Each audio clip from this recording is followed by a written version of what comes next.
Mirza engineer نے اب جو ایک نیا شوشہ چھوڑا ہے اور آپ جانتے ہیں کہ اس کا کام ہی آئے دن کوئی نہ کوئی ایسا شوشہ چھوڑنا ہوتا ہے کہ جس سے لوگ بس اسے دیکھتے رہیں، اس کی طرف اٹریکٹ رہیں، اس کا یوٹیوب چینل چلتا رہے، لوگ چاہے گالیاں دیتے رہیں اسے کمنٹس میں بھی اور ویسے بھی، لیکن اسے دیکھتے رہیں اور پیسے اس کو آتے رہیں۔ اب اس نے حضرت شیخ عبدالقادر جیلانی رحمۃ اللہ تعالی علیہ آپ کی ایک بڑی مشہور کرامت جس کا ضرورت نہیں ہے اتنی وضاحت کرنے کی، بچہ تقریباً جانتا ہے، وہ مردہ زندہ کرنے والی بات۔ اس سے توقع تو یہ ہے تھی کہ اس طرح کی باتیں وہ کر سکتا ہے، لیکن وہ اتنا آگے نکل گیا کہ حضرت شیخ عبدالقادر جیلانی رحمۃ اللہ تعالی علیہ کی اس کرامت کا انکار کرتے کرتے وہ نبی پاک صلی اللہ تعالی علیہ وآلہ وسلم کے معجزے کا بھی انکار کر گیا،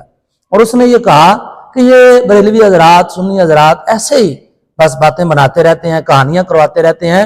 حضرت شیخ عبدالقادر جیلانی رحمۃ اللہ تعالی علیہ کی بات تو چھوڑو، نبی پاک صلی اللہ علیہ وآلہ وسلم نے بھی کوئی مردہ زندہ نہیں کیا۔ یہاں تک بات اس نے جو ہے وہ اب انہی دنوں میں اس کا ایک بیان ہے وہ بڑا چل رہا ہے، وائرل ہے۔ تو اس حوالے سے میں صرف ایک روایت بیان کرتا ہوں کہ نبی پاک صلی اللہ علیہ وآلہ وسلم نے مردہ کی بات نہ کرو، اللہ کے حکم سے اور اللہ کی دی ہوئی طاقت سے نبی پاک صلی اللہ علیہ وآلہ وسلم نے مردے زندہ فرمائے ہیں۔ کہ حضرت جابر رضی اللہ تعالیٰ عنہ آپ نے جب دعوت کی غزوہ خندق کے دن اور سرکار صحابہ کو ساتھ لے کر آئے، حضرت جابر نے وہ بکرا ذبح کیا، آپ کے بیٹوں نے بکرا ذبح کرتے ہوئے دیکھا، بڑے بیٹے نے چھوٹے کو ذبح کر دیا اور خود جو ہے چھت سے چھلانگ لگا کے گر گیا، وہ بھی مر گیا۔ سرکار جب تشریف لائے تو سرکار نے فرمایا کہ جابر اپنے بیٹوں کو بلا۔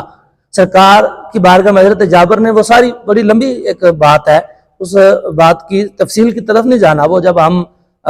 اپنے لوگوں میں بیٹھیں گے تو اسے اس رنگ میں بیان کریں گے۔ لیکن سرکار کے سامنے جب ان دونوں بیٹوں کی لاشیں لائی گئیں، اور یہ کوئی ایسی بات نہیں ہے کہ جو لوگوں کو بڑی کھینچ کے نکال کے بتانی پڑے، بخاری شریف میں بھی ہے، مسلم میں بھی موجود ہے، اور بخاری کی یہ حدیث نمبر 4102 ہے، مسلم شریف کی حدیث نمبر 5315 ہے،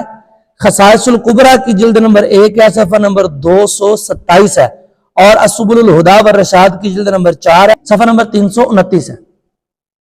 کہ حضرت جابر کے دونوں بیٹوں کو مسلم میں بھی ہے، بخاری میں بھی ہے، سرکار نے زندہ فرمایا، سرکار نے اشارہ فرمایا یا دعا کی، اللہ تبارک و تعالیٰ نے سرکار کے اس اشارے کی برکت سے دونوں بیٹوں کو زندہ فرما دی۔ تو حضرت شیخ عبدالقادر جیلانی کی کوئی کرامت ہو یا نبی کسی کا کوئی معجزہ ہو، ہم یہ نہیں کہتے کہ یہ ان کا کوئی ذاتی فعل ہے یا ان کی کوئی ذاتی طاقت ہے یا ان کا کوئی ذاتی اختیار ہے۔ ہم اہل سنت و جماعت سر عام یہ کہتے ہیں کہ کسی ولی کی کرامت ہو یا کسی نبی کا معجزہ ہو، کرنے والی ذات اللہ کی ہے، اس کے ظہور، اس کا ظاہر کرنے والا اللہ تبارک و تعالی ہے، وہ وسیلہ بنتے ہیں، ان کے توسط سے وہ اپنا آپ منواتا ہے۔ اب تم اتنا بڑھ چکے ہو بزرگان دین کے بغض میں کہ تمہیں نبیوں کی بھی جو حیا ہے یا کوئی شرم ہے وہ نہیں رہی کہ میں کس کے بارے میں بات کر رہا ہوں، بلکہ یہاں تک بات نہیں ہے۔ اگلی بات یہ ہے کہ حضرت جابر کے دونوں بیٹوں کو بھی زندہ فرمایا، اور جو حضرت جابر کے گھر بکرے کا گوشت پکا تھا، نبی پاک صلی اللہ علیہ وسلم نے اس کی بچی ہوئی ہڈیوں پر جب دعا کی تو دعا کرنے کی برکت سے اللہ تبارک و تعالیٰ نے اس بکرے کو بھی زندہ فرمایا۔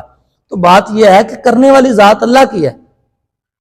دیکھنا تو یہ ہے کہ کر کون رہا ہے، آگے جو ہے یہ وسیلے ہیں، ان کو اللہ تبارک و تعالیٰ ظاہر فرماتا ہے، اپنا آپ منوانے کے لیے ان کے ذریعے سے لوگوں کو اپنی طرف مائل کرتا ہے، اپنی طرف بلاتا ہے۔ ڈائریکٹ تو اللہ کسی کے گھر آ کر نہیں نہ کہتا کہ میرا یہ بھی کلام ہے یا میرا یہ بھی حکم ہے یا قرآن اس طرح پڑھو یا نماز اس طرح پڑھو یا حج اس طرح کرو یا روزہ، وہ آنے جانے سے پاک ہے، اس کا یہ کمال توحید ہے کہ وہ آتا نہیں ہے، اور آتا وہ ہے جو موجود نہ ہو۔ اللہ تبارک و تعالی جو ہے وہ کسی طریقے سے، کسی طرح سے اپنے بندوں کے ذریعے اپنا آپ منواتا آ رہا ہے۔ حضور نے فرمایا کہ انبیاء کا سلسلہ اب ختم ہو چکا ہے، اب میری امت کی اولیاء کے ذریعے یا علماء کے ذریعے جو ہے وہ دین لوگوں تک پہنچے گا اور لوگ دین کی طرف آئیں گے۔